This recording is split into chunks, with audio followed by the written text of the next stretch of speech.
ರಾಮಪ್ಪ ಅವರು ಸರ್ಕಾರಿ ಶಾಲೆಯೊಂದರಲ್ಲಿ ಶಿಕ್ಷಕರಾಗಿದ್ದಾರೆ. ಅವರ ಪತ್ನಿಯ ಹೆಸರು ಪುಷ್ಪ. ಇವರಿಬ್ಬರಿಗೆ ರಾಜ ಅಂತ ಒಬ್ಬನೇ ಮಗ. ಮಗನನ್ನು ತುಂಬ ಚೆನ್ನಾಗಿ ಓದಿಸಿದರು. 12ನೇ ತರಗತಿ ಪಾಸಾದ ನಂತರ ತನಗೆ ಕೇಟರಿಂಗ್ ಓದಬೇಕು ಎಂಬುದು ರಾಜನ ಆಸೆಯಾಗಿತ್ತು.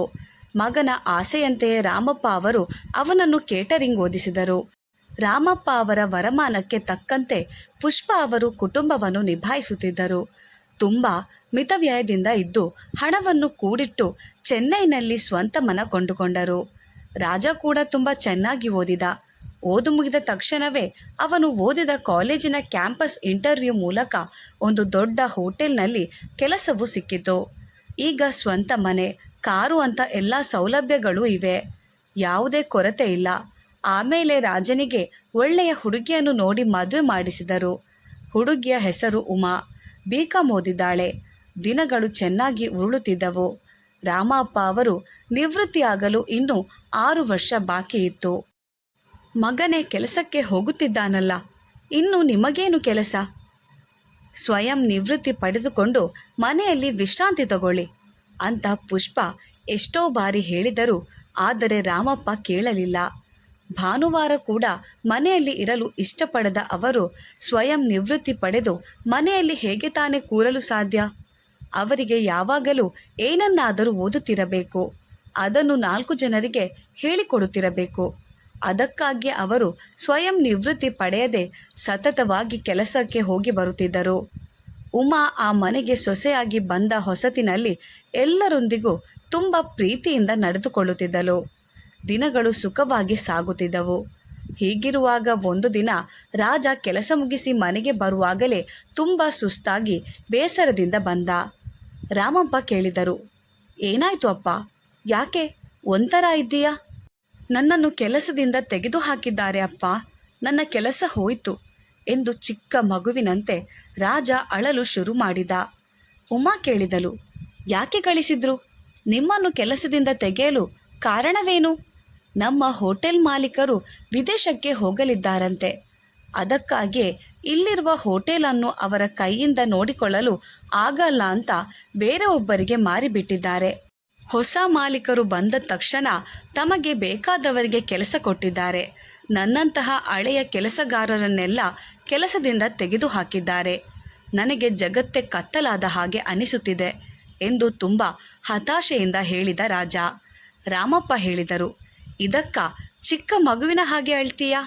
ನಾವು ಏನೋ ಏತೋ ಅಂತ ಹೆದರಿ ಹೋಗಿದ್ವಿ.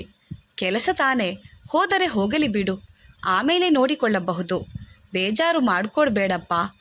ನನಗೂ ಪರಿಚಯ ಇರುವ ಜಾಗಗಳಲ್ಲಿ ಕೆಲಸ ಹೇಳಿಬಿಡುತ್ತೇನೆ. ಕೆಲಸ ಸಿಗುವವರೆಗೂ ಚೆನ್ನಾಗಿ ಊಟ ಮಾಡಿ ವಿಶ್ರಾಂತಿ ತಗೋ. ಇಲ್ಲಪ್ಪ, ನಾನು ಮತ್ತೊಮ್ಮೆ ಎಲ್ಲೂ ಕೆಲಸಕ್ಕೆ ಹೋಗಲು ಇಷ್ಟಪಡುವುದಿಲ್ಲ ಎಂದು ರಾಜ ಹೇಳಿದಾಗ ಪುಷ್ಪ ಕೇಳಿದರು, ಯಾಕಪ್ಪ? ಹೌದಮ್ಮ, ನಾನು ಮತ್ತೆ ಎಲ್ಲೂ ಕೆಲಸಕ್ಕೆ ಸೇರುತ್ತೇನೆ ಅಂತ ಇಟ್ಟುಕೊಳ್ಳಿ.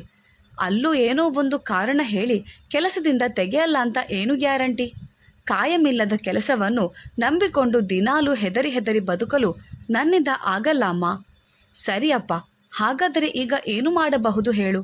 ನಾನು ಸ್ವಂತವಾಗಿ ಒಂದು ಹೋಟೆಲ್ ಶುರು ಮಾಡೋಣ ಅಂತ ಇದ್ದೀನಿ ಅಮ್ಮ ಎಂದು ರಾಜ ಹೇಳಿದ ತಕ್ಷಣ ಉಮಾ ಕಣ್ಣುಗಳಲ್ಲಿ ಸಂತೋಷ ಮಿಂಚಿತು.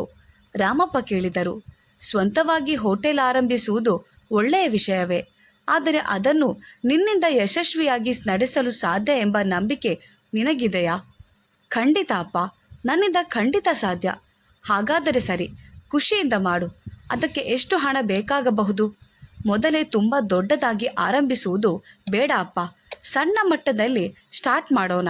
ಆಮೇಲೆ ದಿನ ಕಳೆದಂತೆ ದೊಡ್ಡದಾಗಿ ಡೆವಲಪ್ ಮಾಡಿಕೊಳ್ಳಬಹುದು ಎಂದು ಅದಕ್ಕೆ ಬೇಕಾಗುವ ಹಣದ ಮೊತ್ತವನ್ನು ರಾಜ ಹೇಳಿದ. ರಾಮಪ್ಪ ಸ್ವಲ್ಪ ಸಮಯ ಯೋಚಿಸಿದರು. ಆಮೇಲೆ ಕೇಳಿದರು, ನಿನ್ನ ಹತ್ತಿರ ಏನಾದರೂ ಸೇವಿಂಗ್ಸ್ ಇದೆಯಾ? ಸ್ವಲ್ಪ ಮಟ್ಟಿಗೆ ಇದೆ ಅಪ್ಪ. ಸರಿ, ಇದಕ್ಕೆ ಗೌರ್ಮೆಂಟ್ ಅಪ್ರೂವಲ್ ಎಲ್ಲ ತೆಗೆದುಕೊಳ್ಳಬೇಕಲ್ವಾ?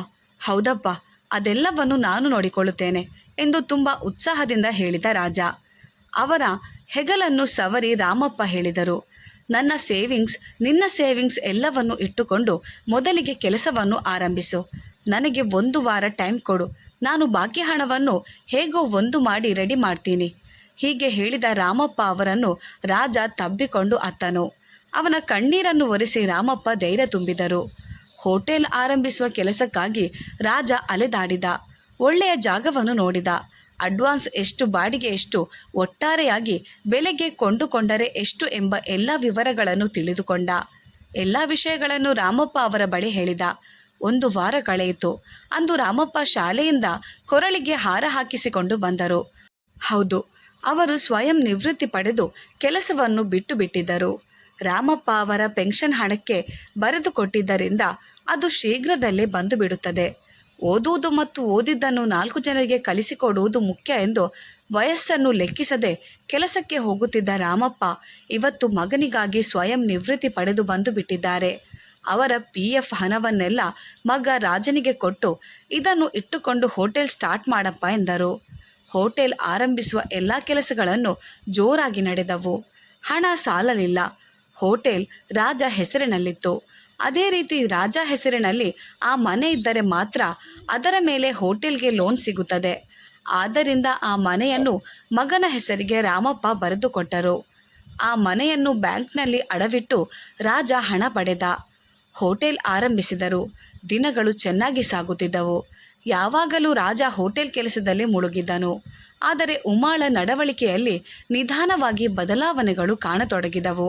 ಒಂದು ದಿನ ರಾಜನ ಬಳಿ ಉಮಾ ಹೇಳಿದಳು, ನಾನು BCom ಓದಿದ್ದೀನಿ. ನಾನು ಯಾಕೆ ಸುಮ್ಮನೆ ಮನೆಯಲ್ಲಿರಬೇಕು? ನಾನು ನಿಮ್ಮ ಜೊತೆ ಹೋಟೆಲ್ಗೆ ಬರ್ತೀನಿ. ಅಕೌಂಟ್ಸ್ ಎಲ್ಲ ನಾನು ನೋಡ್ಕೊಳ್ತೀನಿ. ನೀವು ಹೋಟೆಲ್ ಮ್ಯಾನೇಜ್ಮೆಂಟ್ ಮತ್ತು ಅಡುಗೆಯನ್ನು ನೋಡಿಕೊಳ್ಳಿ. ಅವಳು ಹೇಳುವುದು ನ್ಯಾಯವೇ ಎಂದು ರಾಜನಿಗೆ ಅನಿಸಿತು. ಅದಕ್ಕೆ ಸರಿ ಎಂದನು.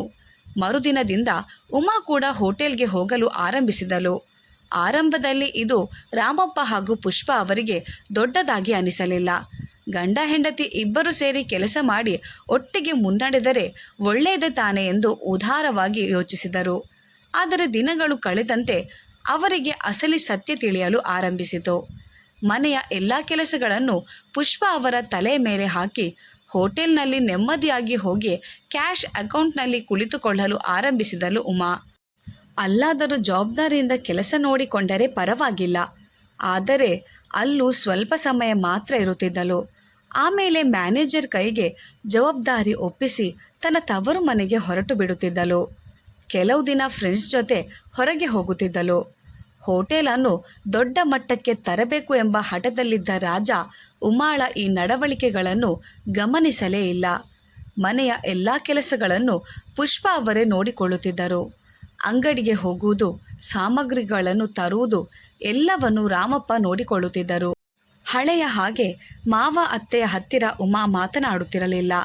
ಕೇಳಿದರೆ ಸಮಯವಿಲ್ಲ, ಅದು ಇದು ಎಂದು ಕಾರಣ ಹೇಳಲು ಆರಂಭಿಸಿದಳು. ಆದರೆ ನಿಜವಾದ ಕಾರಣ ಏನೆಂದರೆ, ಮೊದಲು ಮಾವನಿಗೆ ವರಮಾನವಿತ್ತು. ಅವರ ಹೆಸರಲ್ಲಿ ಮನೆ ಇತ್ತು. ಹಾಗಾಗಿ ಚೆನ್ನಾಗಿ ಮಾತನಾಡಿ ಬೆರೆತಿದ್ದಳು. ಈಗ ಏನೂ ಇಲ್ಲವಲ್ಲ. ಅದಕ್ಕಾಗಿ ಮಾವ ಅತ್ತೆಯನ್ನು ಅವಳು ಗಣನೆಗೆ ತೆಗೆದುಕೊಳ್ಳುತ್ತಿರಲಿಲ್ಲ. ಇದೇ ನಿಜವಾದ ಸತ್ಯ. ಹೀಗೆ ದಿನಗಳು ಉರುಳಿದವು. ಅಂದು ಜೋರಾದ ಮಳೆ. ಪುಷ್ಪ ಅವರ ಮಾತ್ರೆಗಳು ಮುಗಿದು ಹೋಗಿದ್ದವು. ಅದಕ್ಕಾಗಿಯೇ ಕೊಡೆ ಹಿಡಿದುಕೊಂಡು ರಾಮಪ್ಪ ಮೆಡಿಕಲ್ ಶಾಪ್ಗೆ ಹೋದರು. ಮಾತ್ರೆ ತಂದು ಬರುವ ಹಾದಿಯಲ್ಲಿ ರಸ್ತೆಯಲ್ಲೆಲ್ಲ ನೀರು ನಿಂತಿದ್ದರಿಂದ ತಗ್ಗು ದಿಣ್ಣೆ ತಿಳಿಯದೆ ಕಾಲಿಟ್ಟು ಕೆಳಗೆ ಬಿದ್ದು ಬಿಟ್ಟರು. ಬಲವಾದ ಪೆಟ್ಟು ಬಿದ್ದಿತು. ಅಲ್ಲಿದ್ದವರೆಲ್ಲ ಸೇರಿ ಅವರನ್ನು ಆಸ್ಪತ್ರೆಗೆ ಕರೆದುಕೊಂಡು ಹೋಗಿ ಸೇರಿಸಿದರು. ರಾಮಪ್ಪ ಅವರ ಮನೆಯವರಿಗೆ ವಿಷಯ ತಿಳಿಸಿದರು. ಪುಷ್ಪ, ರಾಜ, ಉಮಾ ಎಲ್ಲರೂ ಆಸ್ಪತ್ರೆಗೆ ಬಂದರು. ಪುಷ್ಪ ಅತ್ತು ಕರಗಿದರು. ರಾಜನಿಗೆ ಏನು ಮಾಡಬೇಕೆಂದು ತೋಚಲಿಲ್ಲ. ಇತ್ತ ಉಮಾ ಇಲ್ಲಿ ನಡೆಯುತ್ತಿರುವುದೆಲ್ಲವನ್ನು ಲೈವ್ ಕಮೆಂಟರಿಯಂತೆ ತನ್ನ ತವರು ಮನೆಗೆ ಫೋನ್ನಲ್ಲಿ ಹೇಳುತ್ತಿದ್ದಳು. ಡಾಕ್ಟರ್ ಬಂದರು. ರಾಜನನ್ನು ನೋಡಿ ಹೇಳಿದರು, ನಿಮ್ಮ ತಂದೆ ಚೆನ್ನಾಗಿದ್ದಾರೆ. ಜೀವಕ್ಕೆ ಯಾವುದೇ ತೊಂದರೆ ಇಲ್ಲ. ಆದರೆ ಕೆಳಗೆ ಬಿದ್ದಿದ್ದರಿಂದ ಸ್ವಲ್ಪ ಪೆಟ್ಟಾಗಿದೆ. ಕೆಲವು ದಿನಗಳವರೆಗೆ ಅವರಿಂದ ನಡೆಯಲು ಸಾಧ್ಯವಿಲ್ಲ. ಆಮೇಲೆ ನಿಧಾನವಾಗಿ ಸರಿಯಾಗುತ್ತದೆ. ಎದ್ದು ನಡೆಯಲು ಆರಂಭಿಸುತ್ತಾರೆ. ಈ ದಿನ ಇಲ್ಲಿ ಅಬ್ಸರ್ವೇಷನ್ನಲ್ಲಿ ಇರಲಿ. ಆಮೇಲೆ ನೀವು ಮನೆಗೆ ಕರೆದುಕೊಂಡು ಹೋಗಬಹುದು ಎಂದು ಹೇಳಿ ಮುಂದಿನ ಪೇಷಂಟ್ ನೋಡಲು ಹೋದರು. 2 ದಿನಗಳ ನಂತರ ರಾಮಪ್ಪ ಅವರನ್ನು ಆಸ್ಪತ್ರೆಯಿಂದ ಮನೆಗೆ ಕರೆದುಕೊಂಡು ಬಂದರು. ರಾಜ ಉಮಾಳನ್ನು ನೋಡಿ ಹೇಳಿದ, ನೀನು ಹೋಟೆಲ್ಗೆ ಬರುವುದೇ ಬೇಡ. ಇಲ್ಲಿದ್ದು ಅಮ್ಮನಿಗೆ ಸಹಾಯವಾಗಿರು. ಅಪ್ಪನನ್ನು ನೋಡಿಕೊಳ್ಳುವುದರಲ್ಲೇ ಅಮ್ಮನಿಗೆ ಸಮಯ ಸರಿಯಾಗುತ್ತದೆ. ಅದರಿಂದ ಮನೆಯ ಕೆಲಸವನ್ನು ನೀನು ನೋಡ್ಕೋ. ಸರಿ, ನಾನು ನೋಡ್ಕೋತೀನಿ. ಆದರೆ ಅಲ್ಲಿ ಹೋಟೆಲ್ನಲ್ಲಿ ನೀವೊಬ್ಬರೇ ಎಲ್ಲವನ್ನು ಮ್ಯಾನೇಜ್ ಮಾಡ್ತೀರಾ? ಅದಕ್ಕೆ ಮ್ಯಾನೇಜರ್ ಇದ್ದಾರಲ್ಲ, ಅವರನ್ನು ಇಟ್ಟುಕೊಂಡು ನಾನು ನೋಡ್ಕೋತೀನಿ ಎಂದು ಹೇಳಿ ರಾಜ ಹೋಟೆಲ್ಗೆ ಹೊರಟು ಹೋದ. ಮನೆಯಲ್ಲಿ ಇರುವುದು ಮತ್ತು ಮಾವ ಅತ್ತೆಯನ್ನು ನೋಡಿಕೊಳ್ಳುವುದು ಉಮಾಗೆ ಕಿರಿಕಿರಿ ಉಂಟು ಮಾಡುತ್ತಿತ್ತು. ಇದನ್ನೆಲ್ಲ ಅವಳು ಫೋನ್ನಲ್ಲಿ ತನ್ನ ಫ್ರೆಂಡ್ ದೇವಿಗೆ ಹೇಳಿ ಅಳಲು ತೋಡಿಕೊಂಡಳು. ನಿನ್ನ ಗಂಡನೇ ನಿನ್ನನ್ನು ಕೆಲಸಕ್ಕೆ ಬರಲು ಹೇಳಬೇಕು. ನೀನಿಲ್ಲದೆ ಅವರಿಂದ ಒಂಟಿಯಾಗಿ ಹೋಟೆಲ್ ರನ್ ಮಾಡಲು ಆಗುತ್ತಿಲ್ಲ ಎಂದು ಅವರು ಅರಿತುಕೊಳ್ಳಬೇಕು. ಹಾಗೆ ಅವರಿಗೆ ಅನಿಸಿದರೆ ಅವರೇ ನಿನ್ನನ್ನು ಹೋಟೆಲ್ಗೆ ಕರೆಯುತ್ತಾರೆ. ಹಾಗೆ ಕರೆಯುವಾಗ ಮಾವ ಅತ್ತೆಯನ್ನು ಬಿಟ್ಟು ನೀನು ಹೇಗೆ ಕೆಲಸಕ್ಕೆ ಹೋಗುವುದು ಎಂಬ ಪ್ರಶ್ನೆ ಬರುತ್ತದೆ. ಆಗ ನಾನು ಹೇಳಿಕೊಡುವ ಹಾಗೆ ಅವರ ಹತ್ತಿರ ಮಾತನಾಡು. ನಿನ್ನ ಗಂಡ ತಾನಾಗಿಯೇ ಒಪ್ಪಿಕೊಳ್ಳುತ್ತಾನೆ ಎಂದು ತನ್ನ ಪ್ಲ್ಯಾನ್ ಹೇಳಿಕೊಟ್ಟಳು ದೇವಿ. ಅದನ್ನು ಕೇಳಿ ಉಮಾ ಮೊದಲಿಗೆ ಆಘಾತಗೊಂಡರೂ ತನ್ನ ಸಂತೋಷದ ಜೀವನಕ್ಕಾಗಿ ದೇವಿಯ ಪ್ಲ್ಯಾನ್ಗೆ ಓಕೆ ಅಂದಳು. ಏನೋ ನಿನ್ನನ್ನೇ ನಂಬಿದ್ದೀನಿ, ಚಿಂತೆ ಮಾಡಬೇಡ. ನೀನು ನನ್ನ ಬೆಸ್ಟ್ ಫ್ರೆಂಡ್. ನಿನಗಾಗಿ ನಾನು ಇದನ್ನಾದರೂ ಮಾಡಲ್ವಾ ಎಂದು ಹೇಳಿ ಫೋನ್ ಇಟ್ಟಳು ದೇವಿ. ಮರುದಿನ ಹೋಟೆಲ್ಗೆ ಹೋದ ರಾಜನಿಂದ ಫೋನ್ ಬಂದಿತು. ಹಠಾತ್ತನೆ ಹೋಟೆಲ್ಗೆ ಇನ್ಸ್ಪೆಕ್ಟರ್ ಬಂದಿದ್ದಾರೆ ಎಂದು ರಾಜ ಹೇಳಿದ. ಅದಕ್ಕಾಗಿ ಉಮಾ ವೇಗವಾಗಿ ಹೋಟೆಲ್ಗೆ ಹೋದಳು. ಇನ್ಸ್ಪೆಕ್ಟರ್ ಮುಗಿದು ಎಲ್ಲವೂ ಸರಿಯಾಗಿದೆ ಎಂದು ಚೆಕ್ ಮಾಡಿ ಅಧಿಕಾರಿಗಳು ಹೋಗುವ ರಾತ್ರಿ 10 ಗಂಟೆಯ ಮೇಲಾಗಿತ್ತು. ಅಂದು ರಾಜ ಮತ್ತು ಉಮಾಗೆ ಸಿಕ್ಕಾಪಟ್ಟೆ ಕೆಲಸ. ಅವರು ಮನೆಗೆ ಬರುವಾಗ ರಾತ್ರಿ 12 ಗಂಟೆಯ ಮೇಲಾಗಿತ್ತು. ರಾಮಪ್ಪ ಮತ್ತು ಪುಷ್ಪ ಗಾಬರಿಯಾಗಿದ್ದರು. ರಾಜ ಮತ್ತು ಉಮಾ ಬಂದು ಯಾವುದೇ ತೊಂದರೆ ಇಲ್ಲ ಎಂದು ಹೇಳಿದ ಮೇಲೆಯೇ ಅವರಿಗೆ ಹೋದ ಜೀವ ಮರಳಿ ಬಂದಂತಾಗಿ ನೆಮ್ಮದಿಯಾಯಿತು. ಆಮೇಲೆ ರಾಜ ಮತ್ತು ಉಮಾ ತಮ್ಮ ರೂಮಿಗೆ ಹೋದರು. ಉಮಾಳನ್ನು ನೋಡಿ ರಾಜ ಹೇಳಿದ, ನೀನು ಇಲ್ಲದಿದ್ದರೆ ಇವತ್ತು ನಾನು ತುಂಬ ಕಷ್ಟಪಡುತ್ತಿದ್ದೆ. ಇನ್ಮೇಲೆ ನೀನು ಡೈಲಿ ಹೋಟೆಲ್ಗೆ ಬಂದು ಬಿಡು. ನಾನು ಬರಲು ರೆಡಿ. ಆದರೆ ಅತ್ತೆ ಮಾವನನ್ನು ಯಾರು ನೋಡಿಕೊಳ್ಳುತ್ತಾರೆ? ಕೆಲಸಕ್ಕೆ ಯಾರನ್ನಾದರೂ ಇಟ್ಟುಕೊಳ್ಳೋಣವಾ? ಅಯ್ಯೋ ಬೇಡ ಕಣ್ರಿ. ಒಳ್ಳೆಯವರು, ನಂಬಿಕೆಗೆ ಅರ್ಹರಾದವರು ಸಿಗಬೇಕಲ್ವಾ? ಅತ್ತೆಗೆ ವಯಸ್ಸಾಗಿದೆ, ಮಾವನಿಗೆ ಹುಷಾರಿಲ್ಲ. ನಾವು ಹೋಟೆಲ್ಗೆ ಹೊರಟು ಹೋಗ್ತೀವಿ. ನಾಳೆ ಏನಾದರೂ ಹೆಚ್ಚು ಕಮ್ಮಿ ಆದಲ್ಲಿ ಅದು ನಿಜವೇ. ಈಗ ಏನು ಮಾಡುವುದು ಹಾಗಾದರೆ? ನಾನು ಒಂದು ಮಾತು ಹೇಳ್ತೀನಿ, ನೀವು ಕೋಪ ಮಾಡ್ಕೊಳ್ಬಾರ್ದು. ಹೇಳು, ನಿಮ್ಮ ಅಪ್ಪ ಅಮ್ಮನನ್ನು ವೃದ್ಧಾಶ್ರಮಕ್ಕೆ ಸೇರಿಸಿ ಬಿಡೋಣ ಎಂದು ಉಮಾ ಹೇಳಿದ ತಕ್ಷಣ ರಾಜನಿಗೆ ಧಾತು ತಪ್ಪಿದಂತಾಯಿತು. ಉಮಾ ಎಂದು ಕೋಪದಿಂದ ಕಿರುಚಿದ ರಾಜ. ನೋಡಿದ್ರಾ, ಕೋಪ ಮಾಡ್ಕೋತೀರಾ? ಇದಕ್ಕಾಗಿಯೇ ಮುಂಚಿತವಾಗಿಯೇ ಕೋಪ ಮಾಡ್ಕೋಬಾರ್ದು ಅಂತ ಹೇಳಿದ್ದು. ಸರಿ, ಕೋಪ ಬೇಡ. ನಿಮ್ಮ ಅಪ್ಪ ಅಮ್ಮನನ್ನು ನಾನು ಹೇಗೆ ಅರ್ಥ ಮಾಡಿಕೊಳ್ಳಿರಿ. ಈಗ ನಾವು ಪ್ರತ್ಯೇಕ ಸಂಸಾರ ಮಾಡುತ್ತಿದ್ದೇವೆ ಎಂದು ಅಂದುಕೊಳ್ಳಿ. ನಮಗೆ ಒಂದು ಮಗು ಇದೆ ಎಂದು ಇಟ್ಟುಕೊಳ್ಳಿ. ನಾವು ಇಬ್ಬರು ಕೆಲಸಕ್ಕೆ ಹೋದರೆ ಆ ಮಗುವನ್ನು ಯಾರು ನೋಡಿಕೊಳ್ಳುತ್ತಾರೆ? ಆ ಮಗು ಒಂಟಿಯಾಗಿರಬಾರದು, ಅದು ಸುರಕ್ಷಿತಳಲ್ಲ ಎಂದು ಯೋಚಿಸಿ ನಾವು ಆ ಮಗುವನ್ನು ಹಾಸ್ಟೆಲ್ಗೆ ಸೇರಿಸಲ್ವಾ? ಅದೇ ರೀತಿ ಇದು ಸಹ. ನಾವು ನಮ್ಮ ಕೆರಿಯರ್ ನೋಡ್ಕೋಬೇಕೋ ಬೇಡವೋ? ನಾವು ಇಬ್ಬರು ಸೇರಿ ನೋಡಿಕೊಂಡರೆ ಮಾತ್ರ ನಮ್ಮ ಹೋಟೆಲನ್ನು ವಿಸ್ತರಿಸಲು ಸಾಧ್ಯ. ಅದಕ್ಕೆ ಒಳ್ಳೆಯ ವೃದ್ಧಾಶ್ರಮ ನೋಡಿ ಅವರನ್ನು ಸೇರಿಸಿ ಬಿಡೋಣ. ತಿಂಗಳು ದುಡ್ಡು ಕೊಟ್ಟು ಬಿಡಬಹುದು. ಸಮಯ ಸಿಕ್ಕಾಗಲೆಲ್ಲ ನಾವು ಅವರನ್ನು ಹೋಗಿ ನೋಡಿ ಬರಬಹುದು ಎಂದು ಉಮಾ ದೇವಿ ಹೇಳಿಕೊಟ್ಟಂತೆಯೇ ಮಾತನಾಡಲು ಆರಂಭಿಸಿದಳು. ಅವಳು ಮಾತನಾಡುತ್ತಾ ರಾಜನ ಮನಸ್ಸು ಕರಗಲು ಆರಂಭಿಸಿತು. ಒಪ್ಪಿಗೆ ಕೊಟ್ಟನು. ಸರಿ, ನಾಳೆ ರಾತ್ರಿ ಇದರ ಬಗ್ಗೆ ಅಪ್ಪ ಅಮ್ಮನ ಹತ್ತಿರ ಮಾತನಾಡ್ತೀನಿ ಎಂದು ಹೇಳಿ ರಾಜ ಮಲಗಿದ. ಮರುದಿನ ಬೆಳಗ್ಗೆ ರಾಜ ಬೇಗನೆ ಹೋಟೆಲ್ಗೆ ಹೊರಟು ಹೋದ. ಉಮಾ ತನ್ನ ಫ್ರೆಂಡ್ ದೇವಿಗೆ ಫೋನ್ ಮಾಡಿ ನಡೆದದ್ದನ್ನೆಲ್ಲ ಹೇಳಿ ಥ್ಯಾಂಕ್ಸ್ ಹೇಳಿದಳು. ಉಮಾ ಮಾತನಾಡುತ್ತಿದ್ದದ್ದನ್ನೆಲ್ಲ ಆ ಕಡೆ ಬಂದ ಪುಷ್ಪ ಕೇಳಿಸಿಕೊಂಡು ಬಿಟ್ಟರು. ಇಷ್ಟೊಂದು ದೊಡ್ಡ ವಿಷಯದ ಹಿಂದೆ ಉಮಾ ಇದ್ದಾಳೆ ಎಂಬ ಸತ್ಯ ತಿಳಿದ ತಕ್ಷಣ ಪುಷ್ಪ ಬೆಚ್ಚಿಬಿದ್ದಳು. ಹಾಗಾದರೆ ನಮ್ಮನ್ನು ವೃದ್ಧಾಶ್ರಮಕ್ಕೆ ಕಳುಹಿಸಿದ್ದಕ್ಕಾಗಿಯೇ ಫ್ರೆಂಡ್ ಮೂಲಕ ಸ್ವಂತ ಹೋಟೆಲ್ಗೆ ನೀನೇ ಇನ್ಸ್ಪೆಕ್ಟರ್ ಬರುವಂತೆ ಮಾಡಿದ್ದೀಯಾ ಎಂದು ನೇರವಾಗಿ ಉಮಾಳನ್ನು ಕೇಳಲು ಅವರ ಮನಸ್ಸು ಹಂಬಲಿಸಿತು. ಆದರೆ ಕೇಳಲಿಲ್ಲ. ತಕ್ಷಣ ನಡೆದದ್ದನ್ನೆಲ್ಲ ಪತಿ ರಾಮಪ್ಪ ಅವರಿಗೆ ಹೇಳಿದರು. ರಾಮಪ್ಪ ಅವರಿಗೆ ಇದು ಆಘಾತವನ್ನುಂಟು ಮಾಡಿತು. ಸ್ವಲ್ಪ ಸಮಯ ಸುಮ್ಮನಿದ್ದರು. ತೀವ್ರವಾಗಿ ಆಲೋಚಿಸಿದರು. ಆದರೆ ಉಮಾ ತನಗೇನು ತಿಳಿಯದವಳಂತೆ ತನ್ನ ಕೆಲಸಗಳನ್ನು ಮುಗಿಸಿಕೊಂಡು ಹೋಟೆಲ್ಗೆ ಹೊರಟಳು. ತಕ್ಷಣ ರಾಮಪ್ಪ ತಮ್ಮ ಫೋನ್ ತೆಗೆದುಕೊಂಡು ತಮ್ಮ ಸ್ನೇಹಿತ ಕುಮರೇಶನ್ ಅವರ ಬಳಿ ಮಾತನಾಡಿದರು. ಅಂದು ರಾತ್ರಿ ರಾಜ ಮತ್ತು ಉಮಾ ಹೋಟೆಲ್ನಿಂದ ಬಂದ ತಕ್ಷಣ ವೃದ್ಧಾಶ್ರಮದ ಬಗ್ಗೆ ಮಾತನಾಡುವಂತೆ ಉಮಾ ಸನ್ನೆಯಿಂದ ಸನ್ನೆ ಮಾಡಿದಳು. ರಾಜ ಮಾತನಾಡಲು ಬಾಯಿ ತೆಗೆದ. ಅಷ್ಟರಲ್ಲೇ ರಾಮಪ್ಪ ಹೇಳಿದರು, ರಾಜ, ನಿನ್ನ ಹತ್ತಿರ ಒಂದು ಮುಖ್ಯವಾದ ವಿಷಯ ಮಾತನಾಡಬೇಕು. ನನ್ನ ಫ್ರೆಂಡ್ ಕುಮರೇಶನ್ ನಿನಗೆ ಗೊತ್ತಲ್ವಾ? ಅವರು ಸ್ವಂತವಾಗಿ ಒಂದು ಉಚಿತ ಶಾಲೆಯನ್ನು ನಡೆಸಿಕೊಂಡು ಬರುತ್ತಿದ್ದಾರೆ. ಅಲ್ಲಿ ಓದುವ ಬಡ ವಿದ್ಯಾರ್ಥಿಗಳಿಗೆ ಪಾಠ ಮಾಡಲು ಒಳ್ಳೆಯ ಶಿಕ್ಷಕರಿಲ್ಲವಂತೆ. ನನ್ನನ್ನು ಕರೆಯುತ್ತಿದ್ದಾರೆ. ಅದಕ್ಕೆ ಸಂಬಳವನ್ನು ಕೊಡುವುದಾಗಿ ಹೇಳುತ್ತಿದ್ದಾರೆ. ಆ ಶಾಲೆ ನಮ್ಮ ಮನೆಯಿಂದ ತುಂಬ ದೂರವಿದೆ. ಇಲ್ಲಿಂದ ನನ್ನ ಕೈಯಲ್ಲಿ ಹೋಗಿ ಬರಲು ಆಗಲ್ಲ ಅಂತ ಅವರ ಹತ್ತಿರ ಹೇಳಿದೆ. ಅವರೇ ಆ ಶಾಲೆಯ ಪಕ್ಕದಲ್ಲೇ ಒಂದು ಮನೆಯನ್ನು ಏರ್ಪಾಡು ಮಾಡಿಕೊಡುವುದಾಗಿ ಹೇಳಿಬಿಟ್ಟರು. ಅದಕ್ಕಾಗಿಯೇ ನಾನು ಮತ್ತು ನಿಮ್ಮ ಅಮ್ಮ ನಾಳೆ ಬೆಳಗ್ಗೆ ಹೊರಡುತ್ತಿದ್ದೇವೆ ಎಂದರು. ಹೀಗೆ ಹೇಳಿದ ತಂದೆ ರಾಮಪ್ಪ ಅವರನ್ನು ಆಶ್ಚರ್ಯದಿಂದ ನೋಡಿದ ರಾಜ, ಅಪ್ಪ ಎಂದು ಹೇಳಿ ಮುಂದೆ ಮಾತನಾಡಲಾಗದೆ ತಡಕಾಡಿದ.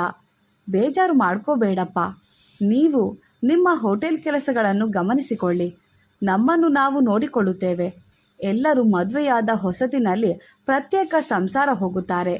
ನಾವು ವೃದ್ಧಾಪ್ಯದಲ್ಲಿ ಪ್ರತ್ಯೇಕ ಸಂಸಾರ ಹೋಗುತ್ತಿದ್ದೇವೆ ಎಂದು ಹೇಳಿ ತಮ್ಮ ವೀಲ್ಚೇರನ್ನು ಕೈಯಿಂದ ತಳ್ಳುತ್ತಾ ತಮ್ಮ ರೂಮಿನೊಳಗೆ ಹೋದರು. ಅವರ ಹಿಂದೆಯೇ ಪುಷ್ಪ ಮೌನವಾಗಿ ಕಣ್ಣೀರಿನೊಂದಿಗೆ ಹೋದರು. ಮಗ ಮತ್ತು ಸೊಸೆ ನಮ್ಮನ್ನು ವೃದ್ಧಾಶ್ರಮಕ್ಕೆ ಸೇರಿಸಲು ಯೋಚಿಸಿಬಿಟ್ಟರಲ್ಲ ಎಂದು ರಾಮಪ್ಪ ಬೇಸರ ಪಡಲಿಲ್ಲ, ಕೋಪಗೊಳ್ಳಲಿಲ್ಲ, ಅವರೊಂದಿಗೆ ಜಗಳವಾಡಲಿಲ್ಲ. ಆ ಸಮಸ್ಯೆಗೆ ಪರಿಹಾರ ಏನೆಂದು ಯೋಚಿಸಿದರು. ಅದಕ್ಕೊಂದು ದಾರಿಯನ್ನು ಕಂಡುಕೊಂಡರು. ಒಂದು ಸಮಸ್ಯೆ ಬಂದರೆ ಅದನ್ನು ನೆನೆದು ಕಳವಳಗೊಂಡು ಅಳುತ್ತಾ ಕೂರಬಾರದು. ಆ ಸಮಸ್ಯೆಯನ್ನು ಬಗೆಹರಿಸಲು ದಾರಿ ಏನೆಂದು ಯೋಚಿಸಬೇಕು. ಆ ದಾರಿಯನ್ನು ಕಂಡುಕೊಂಡ ಮರುಕ್ಷಣವೇ ಆ ಸಮಸ್ಯೆ ಇದ್ದ ಜಾಗವೇ ತಿಳಿಯದಂತೆ ಮಾಯವಾಗಿ ಬಿಡುತ್ತದೆ. ಅಂದರೆ ಪ್ರವಾಹದಂತೆ ಕಷ್ಟಗಳು ಬಂದರೂ ಅದನ್ನು ಗೆಲ್ಲುವ ದಾರಿಯನ್ನು ಬುದ್ಧಿವಂತರು ಕಂಡುಕೊಂಡ ಮರುಕ್ಷಣವೇ ಆ ಕಷ್ಟಗಳು ಇದ್ದ ಜಾಗ ತಿಳಿಯದಂತೆ ಓಡಿ ಹೋಗಿಬಿಡುತ್ತವೆ ಎಂದು ಹೇಳಿದ್ದಾರೆ. ಆದ್ದರಿಂದ ಸಮಸ್ಯೆಗಳನ್ನು ಕಂಡು ಬೇಸರ ಪಡಬೇಡಿ. ಸಮಸ್ಯೆಗಳು ಬರುವುದು ನಮ್ಮನ್ನು ಪರೀಕ್ಷಿಸುವುದಕ್ಕಲ್ಲ, ನಮ್ಮನ್ನು ಸಾಧಿಸುವಂತೆ ಮಾಡುವುದಕ್ಕೆ. ಸತತವಾಗಿ ಪ್ರಯತ್ನಿಸೋಣ, ಜಯ ಸಾಧಿಸೋಣ. ಈ ಕತೆ ನಿಮಗೆ ಇಷ್ಟವಾಗಿದ್ದಲ್ಲಿ ಲೈಕ್ ಮಾಡಿ, ಶೇರ್ ಮಾಡಿ, ಕಮೆಂಟ್ ಮಾಡಿ, ಸಬ್ಸ್ಕ್ರೈಬ್ ಮಾಡಿ. ಮತ್ತೆ ಮುಂದಿನ ಕಥೆಯಲ್ಲಿ ಭೇಟಿಯಾಗೋಣ. ಧನ್ಯವಾದಗಳು.